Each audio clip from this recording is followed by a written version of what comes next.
یہ کہانی 3 یتیم بہنوں کے بارے میں ہے جو اپنی دادی کے ساتھ ایک چھوٹے سے جھونپڑے میں رہتی تھیں۔ ایک دن وہ آگ کے گرد بیٹھی تھیں جب بڑی بہن نے خواہش ظاہر کی، میں سلطان کے باورچی سے شادی کرنا چاہتی ہوں تاکہ مجھے ہمیشہ اچھا کھانا اور گوشت ملے۔ درمیانی بہن بولی، میں سلطان کے مٹھائی بنانے والے سے شادی کرنا چاہتی ہوں تاکہ میں ہمیشہ مٹھائی اور کیک کھا سکوں۔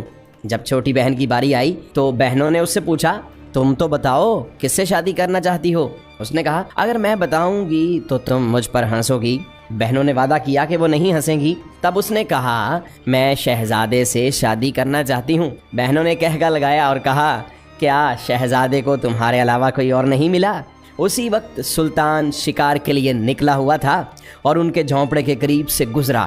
وہ ایک کنواں تھا اور جب سلطان نے دروازہ کھٹکھٹایا تاکہ پانی مانگے تو اس نے ان بہنوں کی گفتگو سن لی۔ اچانک چھوٹی بہن روتی ہوئی باہر آئی، لیکن جب اس نے ایک اجنبی کو دیکھا تو جلدی سے اپنے آنسو پونچھ لیے۔ اس نے سلطان کو پانی اور جو کی روٹی پیش کی اور کہا، معاف کیجئے، ہمارے پاس بس یہی کچھ ہے۔ جب بڑی اور درمیانی بہنوں نے اجنبی کی آواز سنی تو باہر آئیں اور چھوٹی بہن سے کہا، تمہیں آٹا گوندنا ہوگا اور روٹی بنانا ہوگی کیونکہ تم نے اپنا حصہ اس شخص کو دے دیا ہے۔ چھوٹی بہن نے جواب دیا، ٹھیک ہے، میں ایسا ہی کروں گی۔ سلطان نے اس کی مہمان نوازی اور نرمی کو دیکھا اور سوچا، میں اس کا صلہ ضرور دوں گا اور اس کی خود غرض بہنوں کو سبق سکھاؤں گا۔ اگلے دن سلطان نے اپنے سپاہیوں کو 3 بہنوں کو محل میں لانے کے لیے بھیجا۔ جب وہ سلطان کے سامنے آئیں تو بڑی بہن سے پوچھا گیا کہ اس نے کل رات کیا خواہش کی تھی۔ اس نے شرماتے ہوئے کہا، میں سلطان کے باورچی سے شادی کرنا چاہتی ہوں۔ درمیانی بہن نے کہا، میں مٹھائی بنانے والے سے شادی کرنا چاہتی ہوں۔ سلطان نے کہا، ٹھیک ہے، تم دونوں کل اپنی اپنی پسند کے آدمیوں سے شادی کرو گی۔ لیکن جب اس نے چھوٹی بہن سے کچھ نہیں پوچھا، جس پر بڑی اور درمیانی بہن نے طنز کرتے ہوئے کہا، شاید تمہیں اونٹوں یا کتوں کے چرواہے سے شادی کرنا پڑے گی۔ رات کو سلطان نے اپنی ایک خادمہ کو بھیجا تاکہ چھوٹی بہن کو محل کے حمام میں لے جائے، اس کے بال سنوارے، اسے ریشم کا لباس پہنائے اور جوہرات پہنائے۔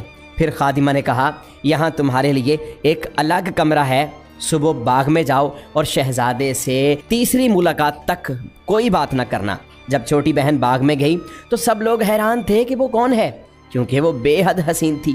شہزادہ فخر الدین اپنے دوستوں کے ساتھ بیٹھا ہوا تھا۔ جب اس نے اسے دیکھا تو ایک دوست نے کہا، میں نے اتنی خوبصورت لڑکی کبھی نہیں دیکھی، یہ ضرور کسی بادشاہ کی بیٹی ہوگی۔ شہزادے نے بھی اس پر نظر رکھی اور سوچا، مجھے اس کے بارے میں معلوم کرنا ہوگا۔ دوسرے دن شہزادے نے اس سے بات کرنے کی کوشش کی، لیکن اس نے صرف ایک کڑھائی دار رومال اس کی طرف پھینکا جس کی خوشبو نے شہزادے کو مسحور کر دیا۔ تیسرے دن شہزادہ بے صبری سے اس کا انتظار کر رہا تھا۔ جب وہ آئی تو اس نے کہا، میں شہزادہ فخر الدین ہوں، میں دیکھتا ہوں کہ تم ہمیشہ اکیلی ہوتی ہو، تمہارے نوکر کہاں ہیں؟ لڑکی نے جواب دیا، میں خود اپنا خیال رکھتی ہوں، میرے پاس کوئی نوکر نہیں ہے۔ شہزادے نے حیران ہو کر پوچھا، پھر اتنی زیادہ دولت کا کیا فائدہ اگر ہم اسے اپنی عیش و عشرت پر خرچ نہ کریں؟ لڑکی نے کہا، دولت میرے نزدیک خیر اور ضرورتیں پوری کرنے کے لیے ہے، نہ کہ دنیا کی عارضی خوشیوں کے لیے۔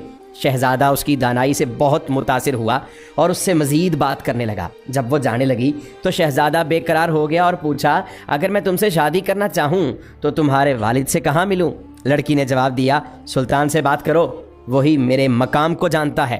شہزادہ فوراً اپنے والد کے پاس گیا اور کہا، میں اس لڑکی سے شادی کرنا چاہتا ہوں جس نے مجھے یہ رومال دیا ہے۔ سلطان نے رومال کو غور سے دیکھا اور دل میں سوچا، یہی وہ لڑکی ہے جسے قدرت نے میرے بیٹے کے لیے چنا ہے۔ سلطان نے شہزادے سے کہا، یہ لڑکی بادشاہوں کی بیٹی نہیں مگر اس میں بادشاہوں کی ہمت ہے، یہ امیروں کی بیٹی نہیں مگر اس کا دل غنی ہے، یہ اشرافیہ میں سے نہیں مگر اس کے پاس عقل کی بلندی ہے، تو کیا تم اب بھی اس سے شادی کرنا چاہتے ہو؟ شہزادے نے جواب دیا، ہاں، میں صرف اسی سے شادی کرنا چاہتا ہوں، وہ اگر میری نہ ہوئی تو شاید میں بیمار پڑ